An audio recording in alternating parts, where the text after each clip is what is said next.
advertirles que este tema va a ser difícil. Y especialmente va a ser difícil para aquellos que hace mucho estamos en una iglesia.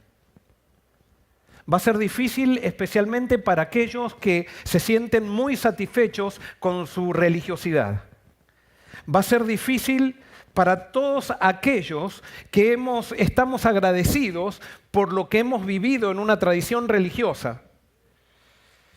Que incluso esa tradición religiosa aportó cierta felicidad en nosotros, pero que no fue suficiente como para que hagamos una diferencia en el mundo. Y por eso ya el mismo título del sermón de esta mañana es un título difícil.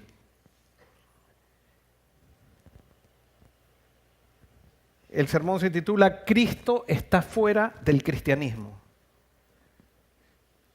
Cristo está fuera del cristianismo. Y porque Cristo está fuera del cristianismo, Cristo todavía no vino.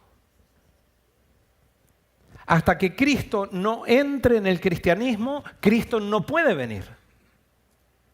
Porque Él tiene que darle una misión al mundo, o sea, hay un grupo, su iglesia tiene que cumplir la misión de advertir al mundo de que Él viene, no advertirlo para darle miedo, sino para decirle esperémoslo todos juntos a Cristo, pero resulta que no hay una iglesia cristiana que quiera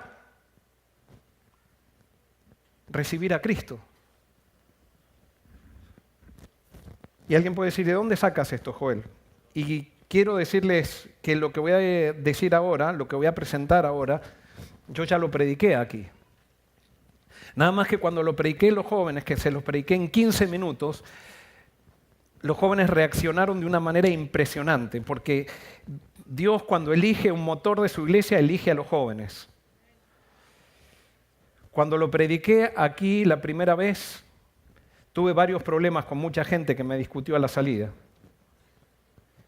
Y por eso voy a presentarlo de vuelta a este tema, porque espero que la iglesia haya cambiado. Y perdonen, no estoy tratando de manipularlos, pero siento que voy a predicar un mensaje bíblico. No tienes que estar de acuerdo, pero analízalo. Y voy a empezar con Amós 3:7. Dice, en verdad nada hace el Señor y Dios sin antes revelar sus planes a sus siervos, los profetas. O sea, cuando Dios hace algo, o cuando Dios va a hacer algo con su iglesia, ¿qué es lo que hace Dios? Él revela sus planes. ¿A quiénes le revela sus planes? A sus siervos, los profetas. Y entonces, Dios no quiere hacer las cosas solos. Dios quiere hacer las cosas con su pueblo. Dios para eso elige un pueblo. Dios es un Dios que no le gusta, no es un individualista Dios. Dios es un Dios gregario. Dios es un Dios que le gusta hacer las cosas con gente. Dios por eso elige a su iglesia, para que su iglesia siga sus planes. Y esta es la dinámica. Dios se comunica con un profeta. Y entonces, cuando Dios se comunica con el profeta, le pide al profeta que transmita a su iglesia el mensaje. ¿Cómo se llama la acción o el mensaje del profeta que transmite a la iglesia? ¿Cómo se le llama a eso? ¿Cómo se le llama a la acción de transmitir el mensaje? A la acción de un profeta de transmitir el mensaje a la iglesia. ¿Cómo se le llama a eso? Muy bien, a eso se le llama profecía. El profeta transmite profecía, es lo que Dios le da para su iglesia y entonces el profeta le transmite a la iglesia la profecía. En otras palabras, el profeta le transmite a la iglesia los planes de Dios. ¿Qué es la profecía? La profecía son los planes de Dios para su iglesia. Y cuando la iglesia recibe los planes de Dios a través de los profetas, ¿qué hace la iglesia? Como los planes de Dios son siempre demasiado grandes, la iglesia se siente impotente. Este grupo, y acá tenemos el grupo de jóvenes que podría representar los jóvenes que el domingo pasado estuvieron en el retiro espiritual. Entonces los jóvenes se sienten impotentes, o este grupo, la iglesia se siente impotente, entonces ¿qué hace? ¿Pide qué? Pide el Espíritu Santo para poder cumplir los planes de Dios, porque los planes de Dios nunca son pequeños. Los planes de Dios para su iglesia son para alcanzar al mundo.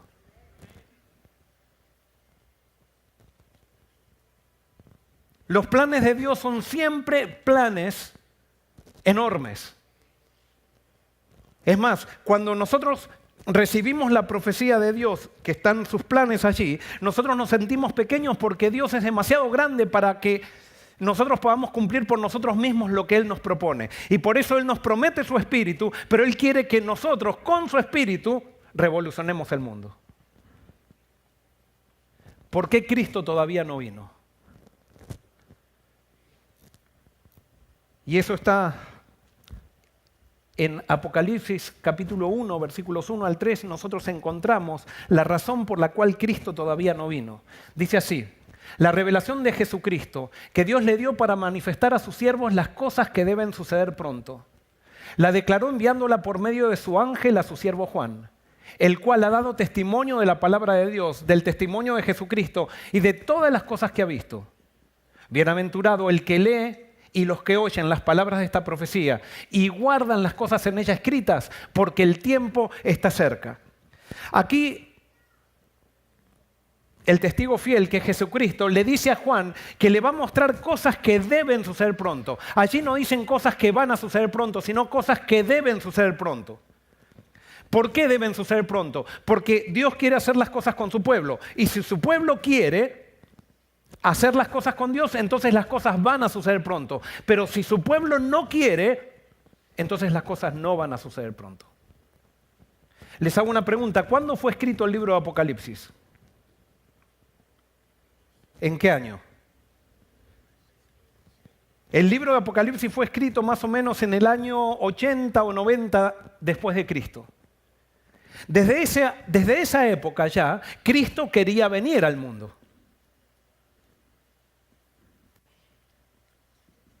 Pero Cristo no vino. ¿Por qué? Porque su iglesia no quiso cumplir con los planes que Dios tenía para él, para ella. Y acá está la clave. Hay una bienaventuranza ahí que nosotros ya leímos, que estaba en el versículo 3, que dice: bienaventurado el que lee y los que oyen las palabras de esta profecía y guardan las cosas en ella escritas, porque el tiempo está cerca. O sea, el tiempo está cerca para los que leen, los que oyen y los que ¿qué? Y los que guardan. El gran problema del cristianismo es que ha leído el Apocalipsis, ha oído el Apocalipsis, pero ¿qué no ha hecho? No ha guardado el Apocalipsis. No ha guardado la profecía. ¿Y qué es guardar? ¿Qué es guardar? La palabra guardar es tereo en el griego. Y es la misma palabra que el mismo Juan que escribe el Apocalipsis, él lo va a escribir después en el Evangelio de Juan. Dice así: si me amáis, tereo mis mandamientos. ¿Qué es guardar? Cumplir. Y entonces volvemos para atrás y dice: bienaventurado el que lee, los que oyen las palabras de esta profecía y ¿qué más? Y guardan. ¿Qué significa guardar? Y cumplen las cosas en ella escritas, porque el tiempo está cerca. O sea, cuando Dios me da la profecía, cuando Dios me da el Apocalipsis, Él me lo da para que lo cumpla su iglesia. No es para esperar que la profecía se cumpla, sino es para cumplir la profecía, porque la profecía son los planes que Dios ha transmitido a través de sus profetas. Porque Dios no hace nada sin transmitir sus planes a sus siervos los profetas. O sea, cuando Dios me da el Apocalipsis, no me da para que yo lea la profecía y decir, a ver cuándo se va a cumplir la profecía, sino que me da el Apocalipsis para que yo cumpla la profecía, para que nosotros como iglesia cumplamos la profecía. Si Cristo no vino, ¿por qué es? Porque no hemos cumplido la profecía. Es más, nos hemos sentado a esperar en una iglesia que la profecía se cumpla. A ver cuándo se cumple la profecía. Y estamos que las señales, que esto, que la guerra, que las pestes. ¡Ay, Cristo ya viene, Cristo ya viene! Y hablando de Cristo ya viene, y resulta que Dios ya nos dejó los planes para que nosotros cumplamos, porque si nosotros cumplimos eso, Cristo viene, pero nosotros simplemente estamos sentados esperando que la profecía se cumpla.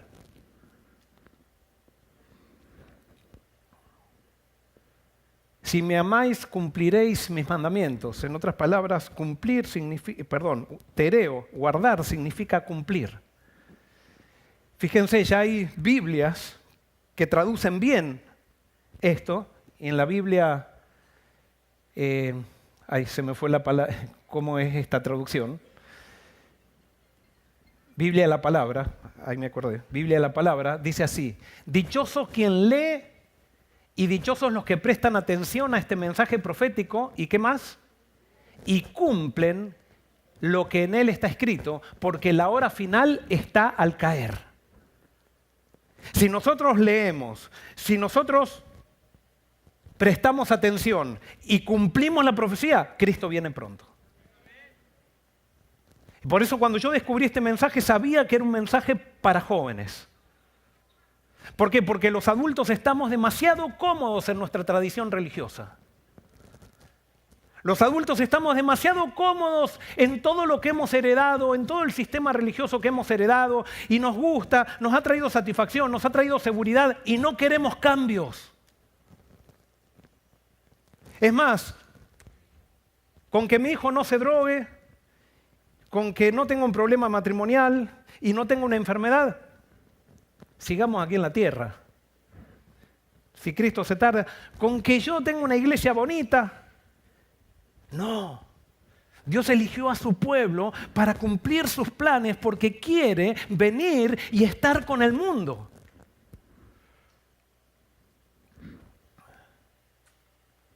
Se me trabó el clicker. Y alguien puede decir, esto es un invento que estás teniendo, ojo él. Bueno, quiero mostrarles, si somos seguidores de Cristo, nosotros tenemos que abordar a la profecía como Cristo la abordaba, ¿verdad? Y quiero demostrarte por medio de la Biblia, y esto fue lo que le demostré a los chicos, lo que le demostramos a los chicos el domingo pasado, que Jesús cumplió la profecía. Mateo 4, 12 al 14 dice, cuando Jesús se enteró de que Juan estaba preso, volvió a Galilea, pero se retiró de Nazaret y se estableció en Cafarnaúm, ciudad marítima en la región de Zabulón y de Neftalí, para que se cumpliera lo dicho por el profeta Isaías. ¿Dónde sabía Jesús que él tenía que ministrar en Capernaum? ¿Dónde lo leyó? ¿En dónde? En la profecía de Isaías. Y entonces cuando él vio que Isaías decía que el Mesías tenía que desarrollar su ministerio en Galilea, ¿a dónde fue Jesús? ¿Para qué fue Jesús a Galilea?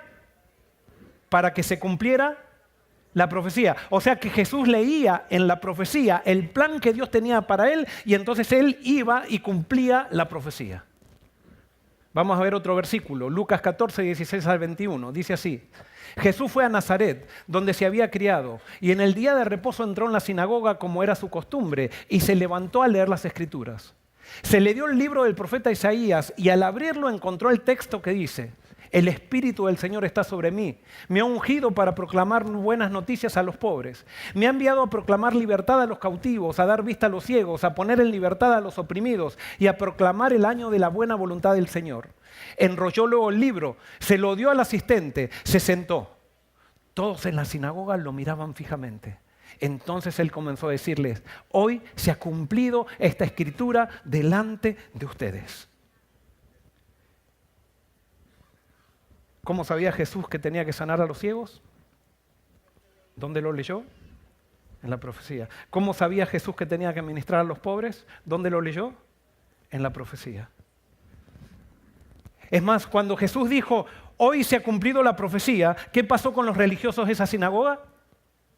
Se enfurecieron, porque no querían cumplir la profecía. Es más, se enfurecieron tanto que lo llevaron a un lugar fuera de la sinagoga para despeñarlo. Porque eso es lo que pasa con los religiosos. Los religiosos no quieren cumplir la profecía. Están cómodos en el sistema religioso. No quieren cambios. Está todo bien así. Dios nos ha bendecido mucho.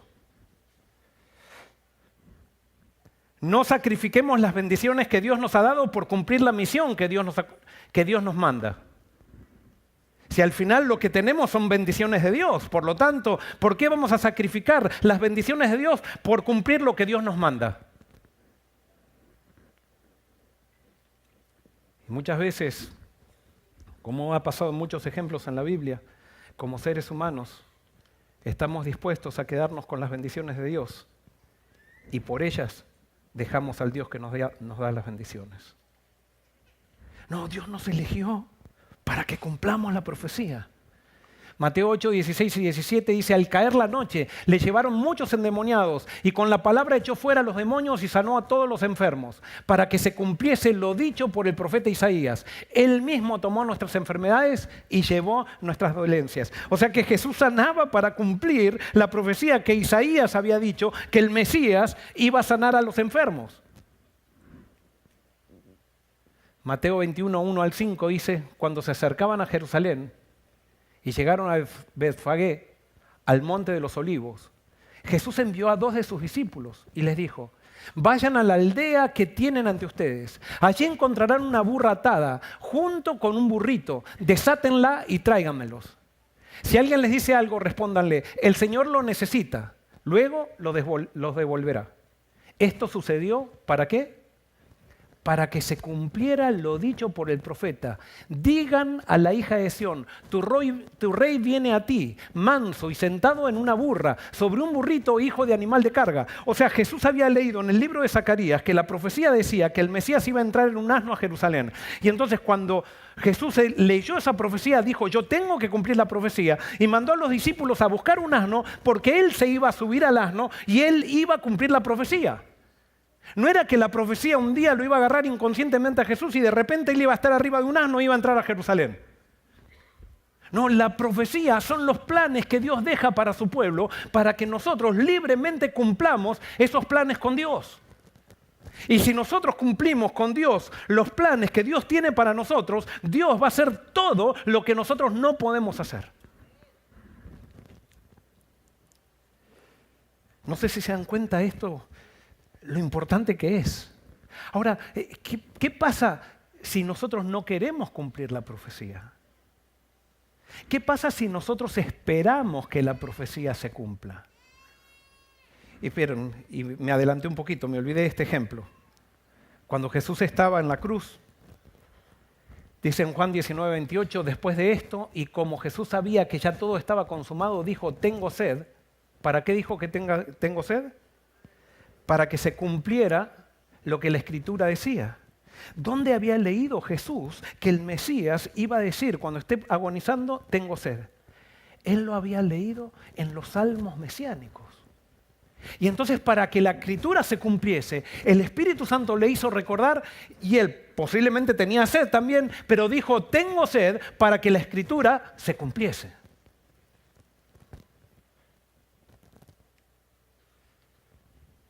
Y ahora, ¿qué pasa si no queremos cumplir la profecía? ¿Qué pasa si, por ejemplo, hoy nosotros no queremos escuchar? Y no, ojo, no quiero darte miedo. Yo simplemente te voy a decir lo que pasa. Es un privilegio que Dios tenga palabra para nosotros. Y nosotros lo tomamos o lo dejamos. Dios no nos obliga. Pero ¿qué pasa cuando una persona que no está con Dios se ha profetizado algo de la persona? Y vamos a ver esto, Mateo 2, 16 al 18. Y esto es lo que no les conté a los jóvenes el domingo pasado. Dice, cuando Herodes vio que los sabios lo habían engañado, se enojó mucho. Y calculando el tiempo indicado por los sabios, mandó a matar a todos los niños menores de 2 años que vivían en Belén y en sus alrededores. Se cumplió así lo dicho por el profeta Jeremías. Se oye una voz en Ramá, gran llanto y gemido, es Raquel que llora a sus hijos y no quiere ser consolada porque ya no existen. En otras palabras, Jeremías había profetizado la matanza que iba a hacer Herodes en Ramá. Ahora les hago una pregunta. Cuando Herodes mandó a matar a los niños, ¿sabía él que estaba cumpliendo la profecía? ¿Sabía o no? ¿Será que Herodes leyó Jeremías y dijo, Jeremías dice que alguien va a mandar a matar a los chicos, así que yo voy a cumplir la profecía? No. Los injustos no cumplen la profecía. A los injustos la profecía los agarra. Dios tiene profecías para su pueblo y tiene profecías, no que Él las va a provocar esas profecías, pero le dice a los que no son su pueblo qué es lo que va a pasar si ellos no quieren estar con Él? Y entonces a los que no son justos, la profecía los agarra. Ellos no la cumplen, o sea, la cumplen sin darse cuenta. Fíjense en Juan 19:24, cuando Jesús estaba en la cruz, le quitaron su manto, y entonces los soldados romanos, cuando vieron el manto de Jesús, que era de buena calidad, nos cuenta lo siguiente, Juan 19:24, dice, y dijeron entre sí, no la partamos, más bien echemos suertes a ver quién se queda con ella. Eso fue así para que se cumpliera la escritura que dice, repartieron entre sí mis vestidos y sobre mi ropa echaron suertes. Y así lo hicieron los soldados. Pregunto, ¿los soldados sabían que estaban cumpliendo una profecía mesiánica? No. Sin embargo, ¿cumplieron la profecía? Sí, pero la cumplieron sin darse cuenta. Ellos no cumplieron la profecía, sino que la profecía los agarró y la profecía se cumplió.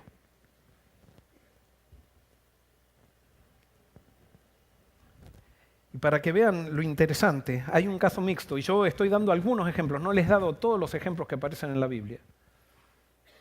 Pero hay un caso mixto, y este caso es del rey Ciro. Isaías 45:1 ya profetizaba quién iba a liberar al pueblo de Israel de Babilonia. Y ya antes de que naciera Ciro, ya había una profecía que decía que Ciro iba a liberar a Babilonia.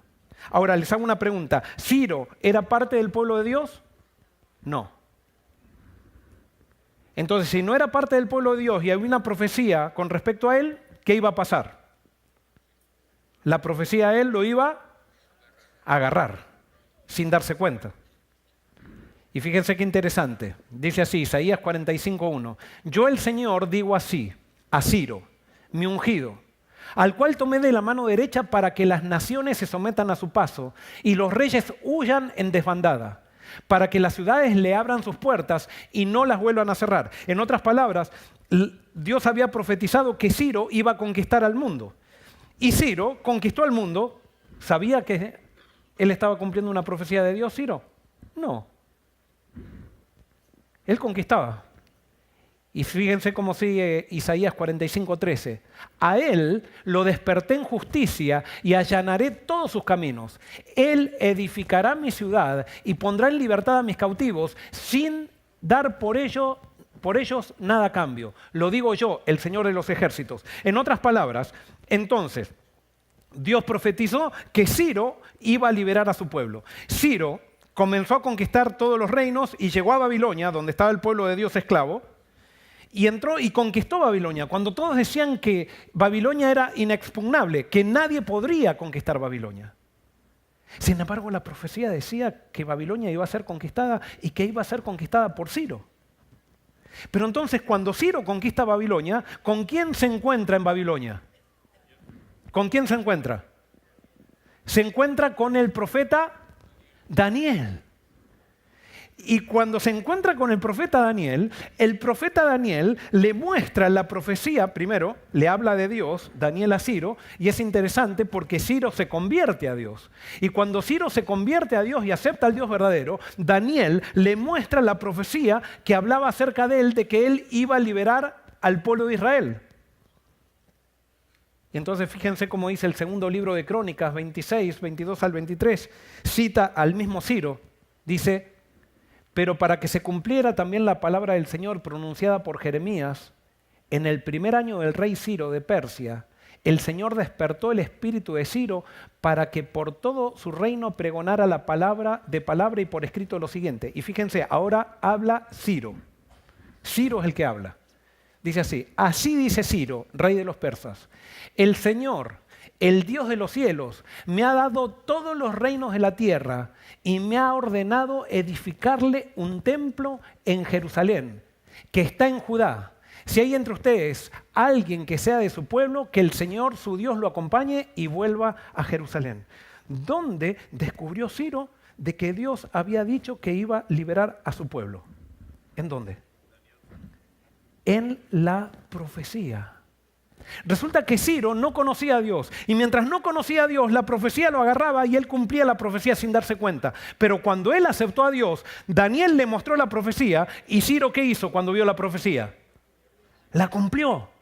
Ya no esperó que se cumpla, sino que la cumplió. Porque no hará nada el Señor sin que revele sus planes a sus siervos, los profetas. ¿Por qué Dios nos dejó el Apocalipsis? Y les hago una pregunta, ¿para quién Dios dejó el Apocalipsis? Dios dejó el Apocalipsis para su pueblo. Y entonces, si lo dejó para su pueblo, ¿qué está en el Apocalipsis? ¿Qué es lo que encontramos en el Apocalipsis? Sí, la revelación de Jesús, pero ¿qué son? Son eventos del futuro, pero ¿qué son? Porque no hará nada a Dios sin que revele ¿qué? Sus planes. Son los planes de Dios para su iglesia.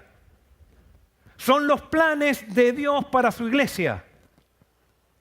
Y allí en el Apocalipsis me dice que si nosotros lo guardamos, lo cumplimos, en la misma introducción dice que Cristo viene pronto. Si todavía Cristo no vino, no se debe a que Él no quiere venir, sino que Cristo no vino porque su iglesia todavía no ha cumplido la profecía. Si Cristo no ha venido es porque no hemos querido. Si nosotros nos ponemos de acuerdo, podemos ver a Cristo venir en las nubes. Hay alguien que dice, entonces depende de vos, Joel, la segunda venida de Cristo. No, no depende de mí. La Biblia dice cómo es la dinámica. Esa la inventó Dios, no la inventé yo. O creemos o no creemos. O seguimos sentados cómodos en una iglesia, acá viniendo cada semana, o leemos los planes que Dios tiene para su pueblo y los cumplimos. Y si nosotros los cumplimos, ¿qué pasa con Cristo? Cristo viene. ¿De qué habla la primera profecía del Apocalipsis? Y acá viene la parte dura del mensaje. La primera, el Apocalipsis tiene 7 profecías. Y la primera profecía del Apocalipsis habla de un problema. ¿Y cuál es el problema de qué habla la primera profecía? Y si ustedes quieren, léanlo en sus casas. Eso está del capítulo 1 de Apocalipsis al capítulo 3. Es que Cristo quiere venir pronto, pero su iglesia ha dejado a Cristo de lado. Eso habla la primera profecía del Apocalipsis. Cristo quiere venir pronto, pero su iglesia ha dejado a Cristo de lado y ha sacado a Cristo de la iglesia. Y lo ha reemplazado por otras cosas.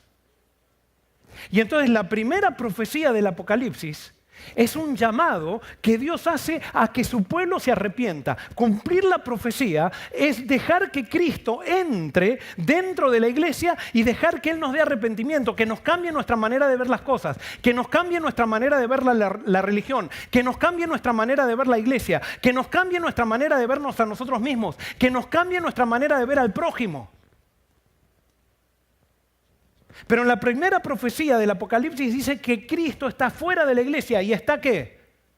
Está golpeando. Es uno de los versículos más lindos que tiene la Biblia, pero es uno de los versículos más patéticos también. Fíjense cómo dice este versículo. He aquí, yo estoy a la puerta y llamo. ¿A la puerta de qué? De mi corazón. Y cuando habla de mi corazón está diciendo estoy a la puerta de la iglesia. O sea, la iglesia cristiana no me ha dejado entrar.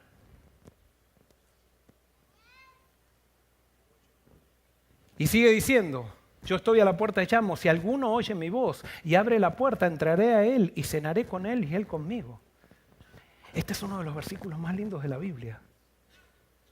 Qué privilegio que Cristo entre a nuestra vida. Pero ¿por qué no quisiéramos dejar que Cristo entre a nuestra vida?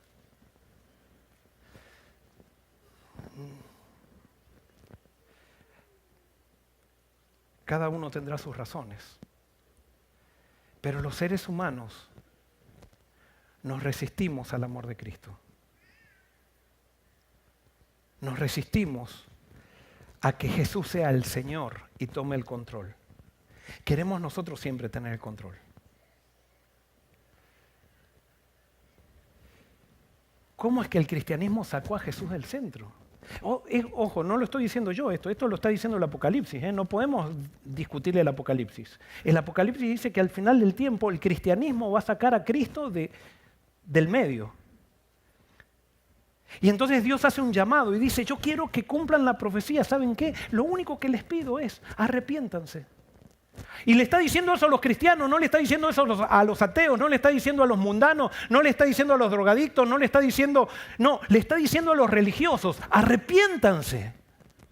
Dejen entrar a Jesús al seno de la iglesia. ¿Cómo fue? Y ahora vamos a hacer un poquito de historia. ¿Cómo fue que sacamos a Jesús del centro? En la época de los apóstoles, Jesús todavía era en el centro. Pero había un grupo de religiosos que quería poner en vez de a Jesús al templo en el centro. Y por eso se escribió el libro de los Hebreos. Y Pablo en los Hebreos, o el que escribió Hebreos, les decía, no, el centro no es el templo, el centro es Jesús. Después había otros, estaban los judaizantes que querían poner en el centro, ¿qué? La ley. Y entonces Pablo le escribe a los Gálatas, no, la ley no es el centro es Cristo. Después había otros que querían poner la comida en el centro. Y entonces Pablo les decía, y los apóstoles decían, no, la comida no es el centro es Cristo. Y había otros que querían poner los días de reposo y las fiestas como el centro, y decían, no, el día de reposo no es el centro es Cristo. Pero ¿saben qué? Los religiosos de esa época no lo querían entender, pero gracias a Dios estaban los apóstoles que lucharon para que Cristo esté en el centro.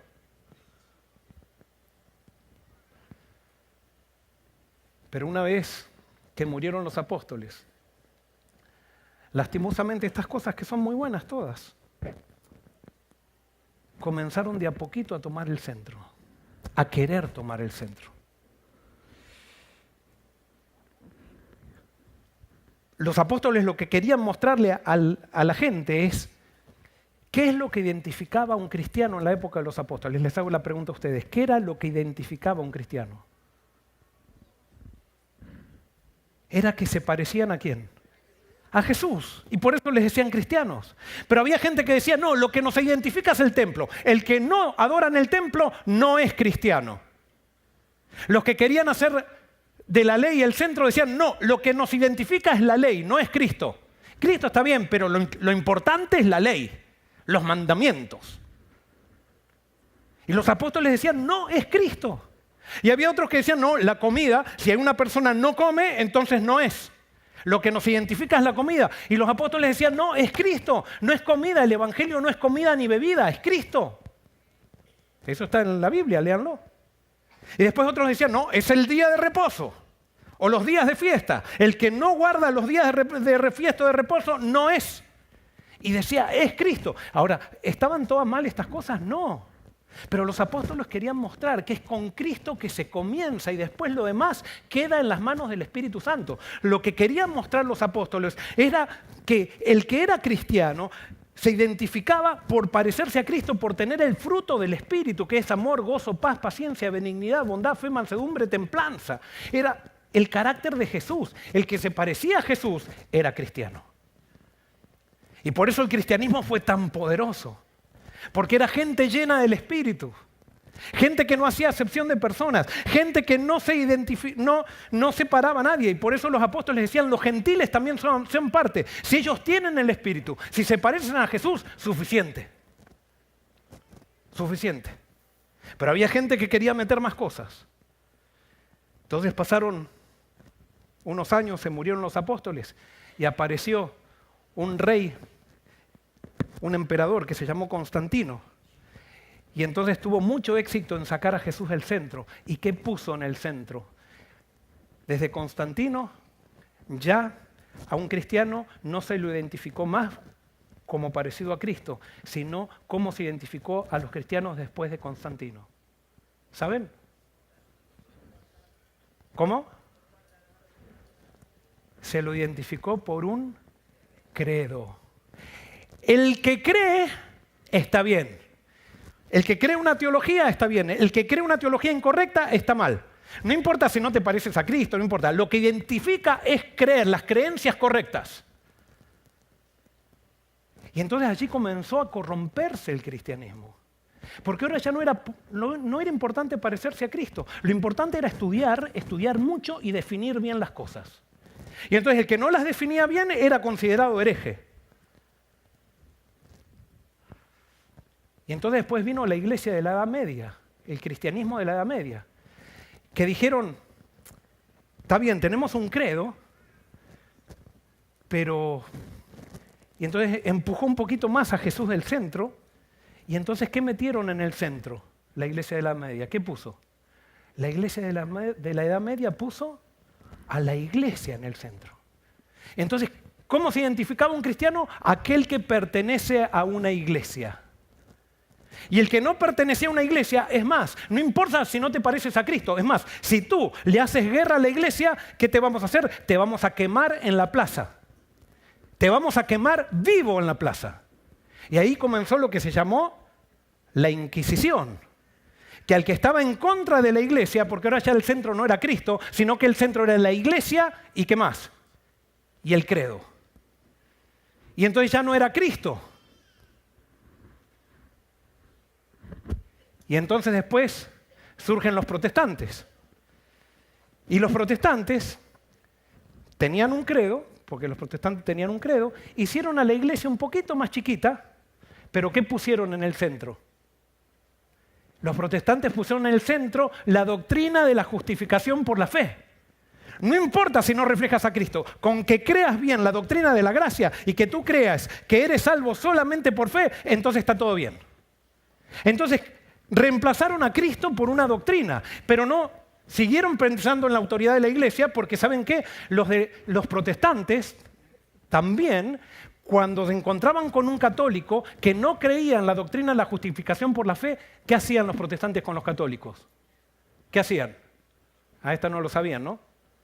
¿Qué hacían? Lo quemaban en la plaza también. O sea, los protestantes también quemaron gente en las plazas por no creer en la doctrina de la justificación por la fe. Por no creer en la iglesia protestante. Porque Jesús estaba en el centro. ¿Dónde estaba Jesús? Estaba lejos. Y entonces después surgen los pentecostales. Y perdonen si hay algún pentecostal, que yo sé que hay muchos que escuchan. Surgen los pentecostales, que entonces dijeron, bueno, tenemos un credo, tenemos la doctrina de la justificación por la fe, tenemos la iglesia, pero nos falta algo. ¿Saben qué nos falta? El Espíritu. ¿Estaban bien los pentecostales? Sí. ¿Pero en qué se equivocaron?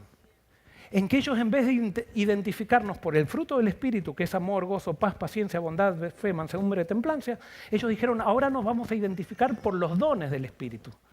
¿Que son qué? Los milagros. Si tú haces milagros y eres un pastor que hace milagros, no importa si te pareces a Cristo o no, lo importante es que hagas milagros. Y lo importante son los milagros, no Cristo. Y Cristo salió del centro también. Y entonces los pastores que hacían milagros se transformaron en superestrellas, donde todo el mundo, ahora quizás no se seguía tanto a la iglesia, sino que ahora se empezó a seguir a pastores estrellas, que hacían milagros o que hacen milagros. ¿Y Cristo dónde está? Entonces tenemos el adventismo. Y ajustense los cinturones. Surge el adventismo. ¿Y qué hace el adventismo? El adventismo dice, la gente se olvidó de la ley de Dios. Vamos a poner la ley en el centro. Y cuando surge el movimiento adventista, ¿qué pone en el centro? Esto es historia, ¿eh? O sea, vayan a los libros de historia y van a ver que lo que estoy diciendo es verdad. Y pusieron a la ley en el centro, pero se daban cuenta que algo le faltaba. Entonces, cuando se dieron cuenta que algo le faltaba, dijeron, no, la ley no en el centro. Vamos a poner ahora a la comida en el centro. A la reforma pro salud en el centro. Ojo, son todas cosas muy buenas, ¿eh?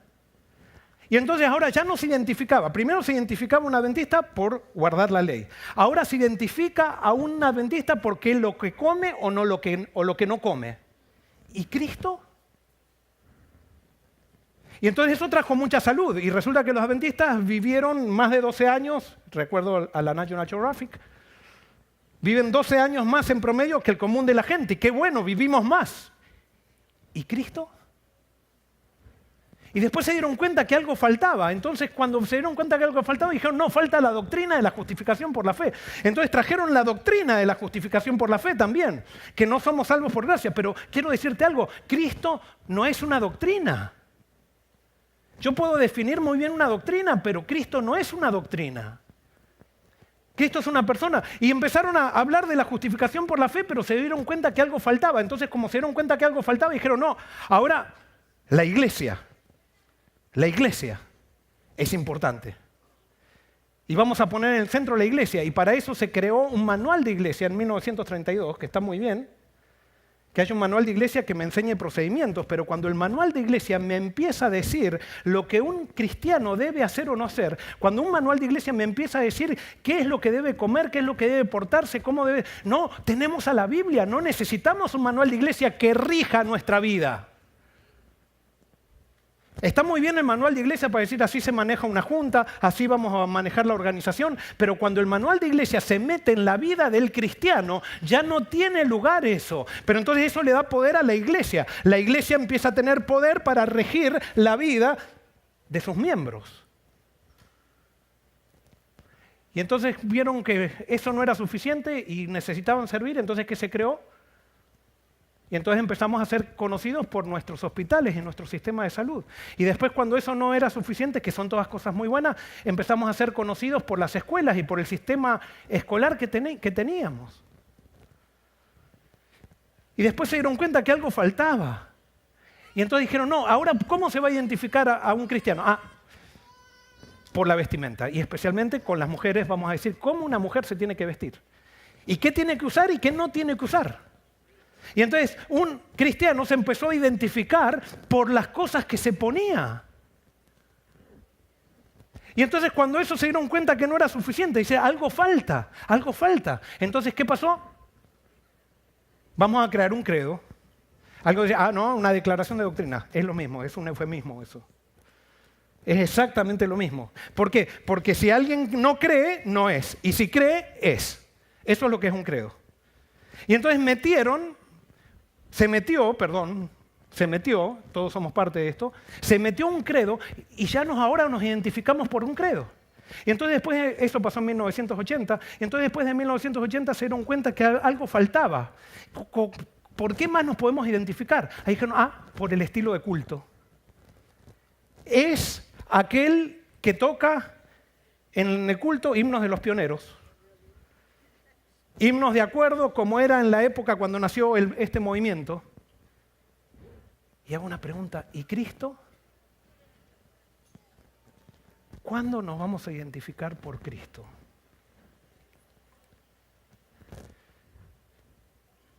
¿Y por qué escribí? ¿Saben qué? Todos los cristianos tenemos un problema, todos. Nadie queda afuera. Y eso lo dice el Apocalipsis. Todos los cristianos tenemos un problema. Todos los cristianos nos hemos corrompido. ¿Por qué nos hemos corrompido? Porque hemos puesto cosas muy buenas en el centro y hemos sacado del centro ¿a quién? A Cristo. ¿Qué es lo que le hace falta al cristianismo? Al cristianismo le hace falta solamente una cosa.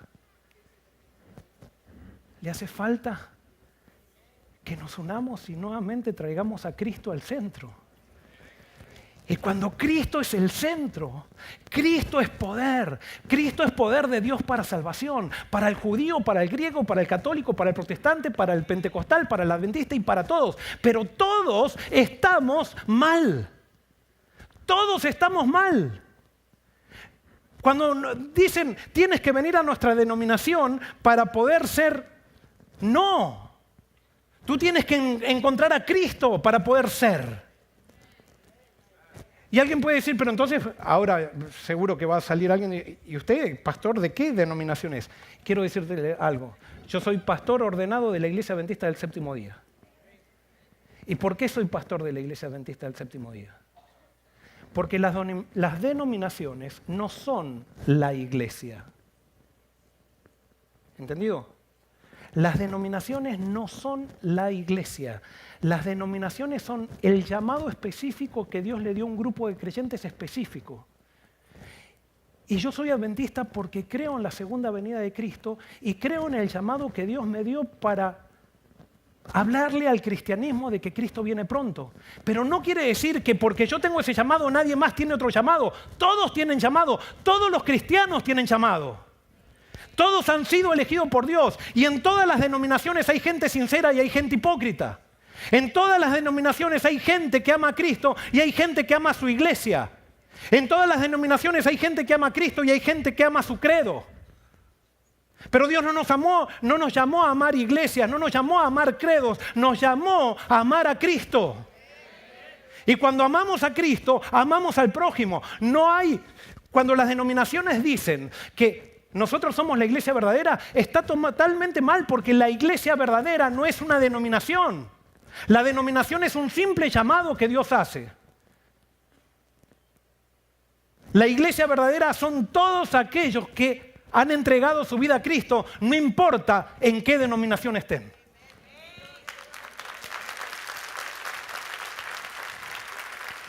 Y por eso, en el Apocalipsis comienza diciendo eso. Cristo está fuera del cristianismo.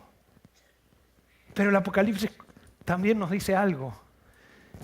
Yo estoy a la puerta y llamo, si alguno oye mi voz y abre la puerta, entraré a él, cenaré con él y él conmigo. ¿Y saben qué? La segunda profecía del Apocalipsis dice que hay un grupo de gente dentro del cristianismo que va a decidir cumplir la profecía. Que va a dejar que Cristo entre, que va a abrir la puerta.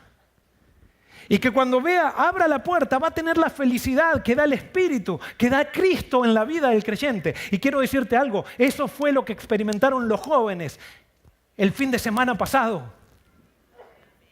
Ellos dejaron que Cristo entre. Ellos dejaron que Cristo allí no tenían ninguna expectativa, no tenían ninguna crítica, simplemente fueron a recibir y dejaron que Cristo entre. Y Cristo trajo paz, Cristo trajo unidad, Cristo trajo felicidad, porque el centro del retiro espiritual no fue ni la comida ni la bebida en el día de fiesta, fue Cristo. Cuando Cristo está en el centro, Cristo revoluciona todo. Y cuando Cristo revoluciona todo en nosotros, nos prepara para revolucionar el mundo, llevando a Cristo. Por eso Amós 3:7 dice, en verdad, nada hace el Señor y Dios, sin antes revelar sus planes a sus siervos los profetas. Está claro el plan de Dios. Solamente tenemos que arrepentirnos, dejar que Cristo entre y dejar que nos cambie la mente. Reconocer que tenemos un problema. Lo que voy a decir yo sé que va a ser muy duro. Pero ¿saben por qué siento que Dios va a hacer algo con el pueblo adventista? No se ofendan, por favor. Porque los adventistas somos los peores.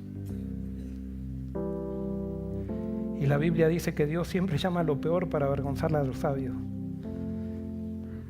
Y si el pueblo adventista orgulloso, que ha metido un montón de cosas buenas en el lugar de Cristo y que se ha considerado superior a otras denominaciones porque las otras denominaciones no metieron tantas cosas buenas en el medio.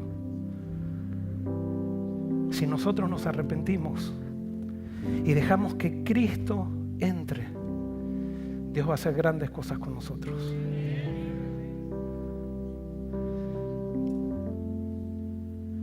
Apocalipsis 14:1 dice, volví a mirar y vi al Cordero de pie sobre el monte de Sión. Lo acompañaban los 144,000 que llevaban grabado en el frente el nombre del Cordero y el nombre de su Padre. Nuevamente va a haber un grupo que se le llama los 144,000 que ya no se van a identificar por la ley, ni por la comida, ni por el estilo de culto, ni por la ropa, ni por nada, ni por la iglesia. Se van a identificar con el Cordero y el Padre. Que ese es el sello de Dios. Eso lo dice el Apocalipsis. Gente que ame, gente que sea humilde, que no se sienta superior a otro, que invite a la gente no para que te unas a mi denominación, sino para que entres en el mismo peregrinaje que estamos todos siguiendo a Cristo. Las denominaciones nos han hecho creer que cuando alguien se bautiza, está entrando a una denominación. No, el bautismo no tiene nada que ver con denominaciones. Cuando yo me bautizo, me entrego a Cristo, y cuando me entrego a Cristo, entro a la iglesia de Dios. Por más que no me anoten en ningún libro, por más que no haya ninguna organización que me sostenga, entro a la iglesia de Dios por el hecho de haber aceptado a Cristo. Y esa es la iglesia verdadera. No hay otra iglesia. Somos parte todos de ese peregrinaje y todos tenemos que entrar a la iglesia verdadera, que es la iglesia de Cristo.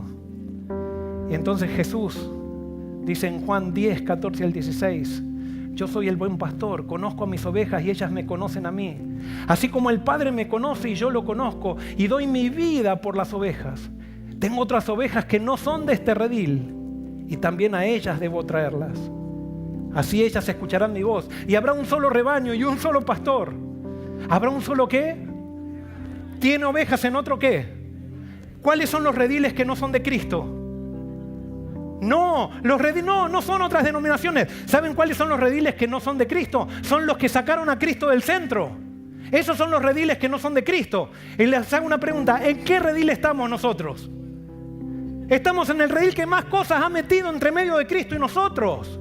O sea, nosotros estamos en un redil extraño. Tenemos que volver a Cristo. Y alguien puede decir, entonces me tengo que ir de la denominación adventista. No me entiendas mal, las denominaciones no son malas. Pero si eres un adventista, levanta a Cristo en la iglesia adventista.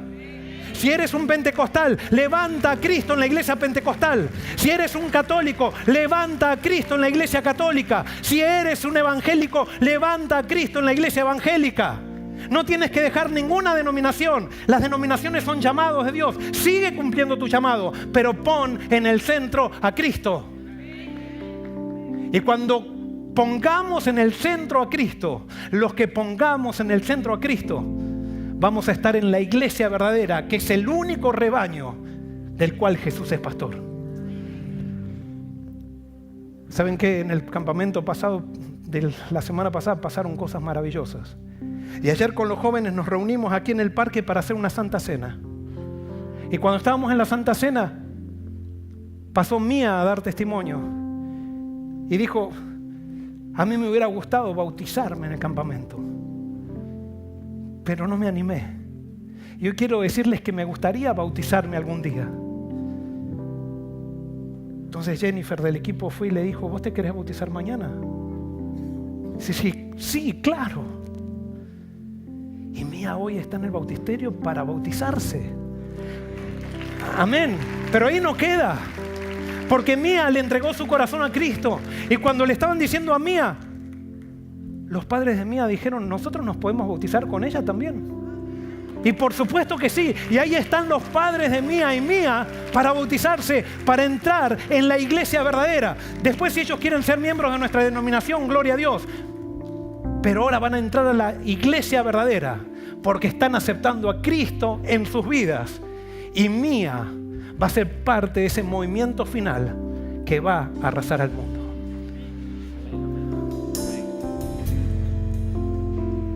Momento de sumo gozo. Desde que salí del campamento no paro de pensar en todo lo que el Señor nos habló.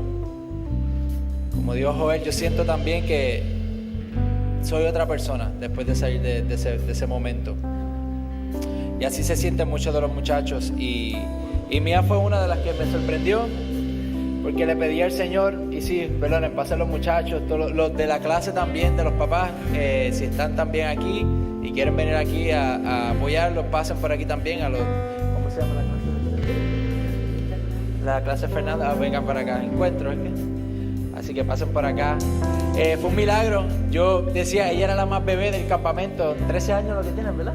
13 añitos, la más pequeñita. Y yo decía, Señor, ¿será que ella habrá entendido? Y miren, después la mamá mandó un testimonio de que ella no paraba de testificar en su casa acerca de Cristo. Y el testimonio de ella también sirvió para testificar en la vida de sus papás. Y yo quiero que cuentes un poquitito, mamita, de tu testimonio ahí para que la iglesia te escuche. Habla aquí al micrófono. Can I talk in English? Yeah, you can say in English. So, like the Edo camp really helped me realize that like I want to like surrender all to like Jesus, like I wanted to make room to have a relationship with him, and like I like really understood that like that's the most important thing. Like I want to like give my life to Jesus, and like I feel like that's like the best thing to do.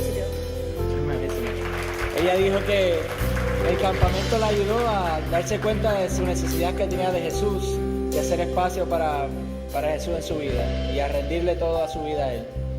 Así que ella con 13 añitos y entonces después llega a su casa y su mamá cuenta, ¿puedes contar un poquito del testimonio de cómo fue lo que experimentaste? Si lloro, no me culpen.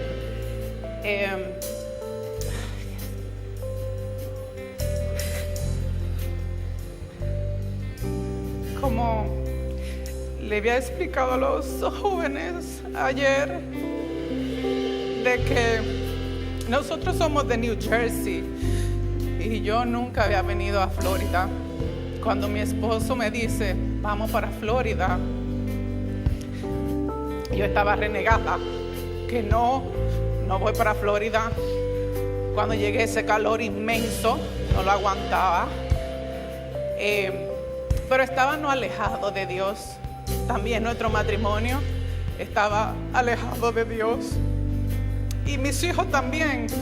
La cosa del mundo llama demasiado más a los jóvenes, sin darse cuenta que no hay nada afuera, sino solamente en los caminos de Dios. Y Dios tiene planes misteriosos para nosotros que en el momento no entendemos. Pero al llegar aquí, a recibirme esta iglesia, un joven con una sonrisa inmensa, un colombiano por el acento, dije, wow, qué lindo como nos recibieron, como si fuéramos parte de esta iglesia, los hermanos en la escuela sabática que nos reunimos, tan lindas personas que nos recibieron con los brazos abiertos, que querían que nosotros participáramos. Y yo decía, pero yo no soy de esta iglesia. Pero me doy cuenta que si nosotros ponemos nuestra mirada en Jesús, Dios hace cosas milagrosas. Porque el campamento donde fueron mi hija, el cual ella no sabía que iba y le di esa sorpresa, el último día yo le inscribí, cuando llegó le digo, te vas porque te vas. Y punto, no hay opción.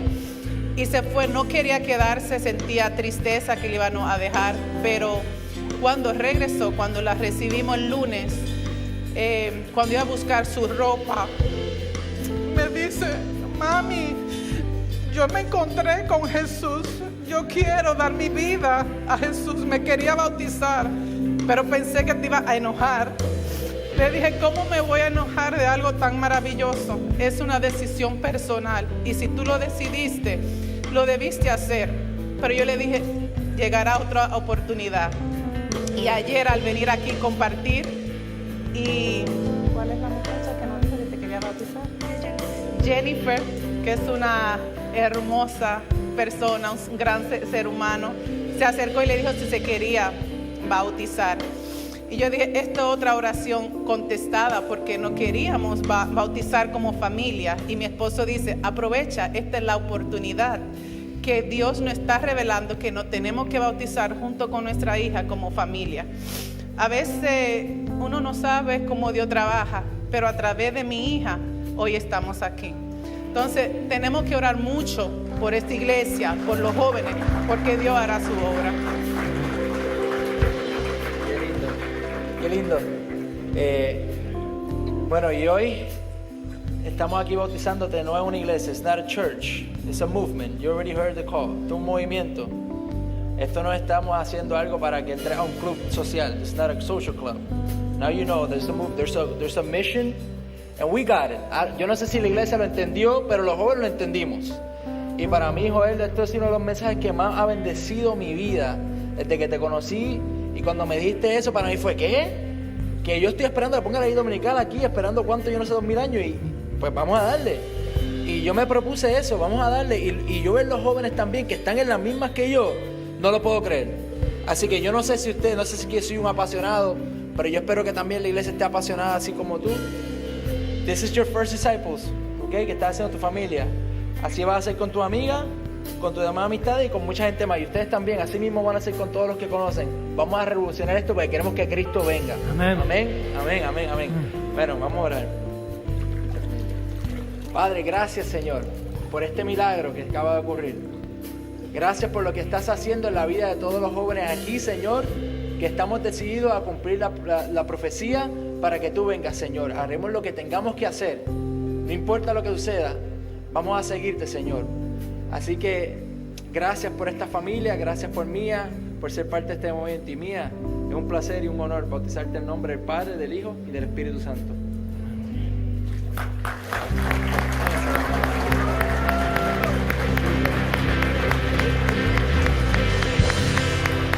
Padre, gracias por la vida de Elizabeth. Gracias porque podemos estar aquí siendo testigos del testimonio de Mía, no importa la edad, en tu palabra hay poder, Señor. Y tú lo has dicho que por testimonio, nuestro testimonio es más que poderoso. Así que gracias por lo que ella va a hacer ahora, vas a hacer también a través de la vida de Elizabeth también. Y ahora su vida va comprometida aún más contigo, Señor. Gracias por eso. Elizabeth, un honor de bautizarte en nombre del Padre, del Hijo y del Espíritu Santo.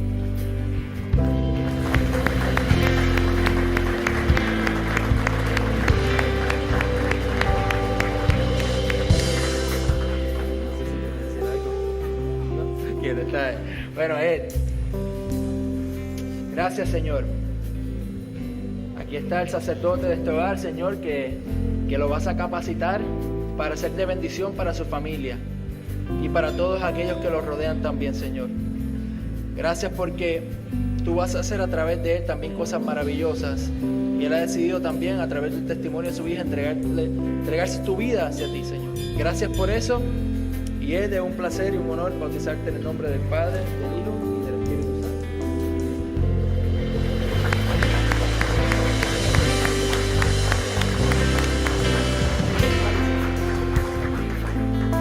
Alison, una nena muy feliz, que también, así como tu hermana, también te vas a convertir también en a disciple maker, ¿ok? Una muchacha que está en misión también, para que le cuentes a todas tus amistades de lo que Dios hizo contigo, y lo que hizo con tu hermana, y lo que va a seguir haciendo. Padre, gracias por Alison. Bendice la guía, la de sabiduría, que ella pueda decidir por ti cada día. Y gracias por este milagro. Alison, un honor bautizarte en nombre del Padre, del Hijo y del Espíritu Santo.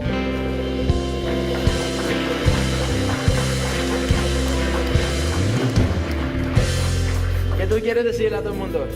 Que hoy es mi cumpleaños y cumplo 10 años. Hoy nace de nuevo también espiritualmente, un nuevo nacimiento, ¿ah? Qué lindo. Bueno, papá, Dios te va a usar con mucho poder y sigue ahí aferrado de Jesús, ¿ok? No somos nosotros, no es nuestra capacidad, sino lo que hace Jesús. Padre, bendice a Axel. Llénalo de muchos años de vida. Gracias porque está cumpliendo años y gracias porque hoy él está tomando la decisión de bautizarse también, Señor. Gracias por todo lo que vas a hacer a través de él, por su testimonio también. Jackson, es mi placer bautizarte en nombre del Padre, del Hijo y del Espíritu Santo. Bendiga, Padre. Gloria a Dios. Dios está haciendo cosas maravillosas en este día, pero quiere hacer en el año 2025 cosas maravillosas en la iglesia de Forest City y a través de nosotros. Y acá hay un grupo de jóvenes que decidieron aceptar a Jesús y cumplir la profecía. Dejar que Jesús les cambie la visión de todas las cosas. Y por eso quiero hacer un llamado a la iglesia de Forest City, porque va a comenzar el año 2025 y quiero invitarlos a que se unan a este grupo de jóvenes que ya el domingo pasado tomaron la decisión de entregarse a Cristo y decir: aquí estamos, Señor, haz con nosotros lo que tú quieras. Y por eso ahora el worship team, el grupo de alabanzas, va a adorar y va a hablar de Cristo como nuestra roca. Y si hay alguien que quiere ser parte de este movimiento final que está descrito en el Apocalipsis, no es el movimiento de Forest City, es el movimiento que va a surgir en todas las denominaciones que quieran poner a Cristo en el centro. Un movimiento que Cristo es la cabeza, no ningún ser humano, ninguna organización, es Cristo la cabeza. Si hay alguien que quiere aquí en Forest City decir: Señor, úsame, yo te voy a pedir que pases aquí al frente mientras está el grupo de alabanza, adorando, porque quiero que hagamos una oración de consagración como iglesia de Forest City, iglesia local, y decir: Señor, úsanos. Entra a la iglesia de Forest City, que tú seas el centro, y úsanos para revolucionar el mundo. Si ese es tu deseo, si es tu llamado, te pido que mientras el Praise Team cante, pases al frente.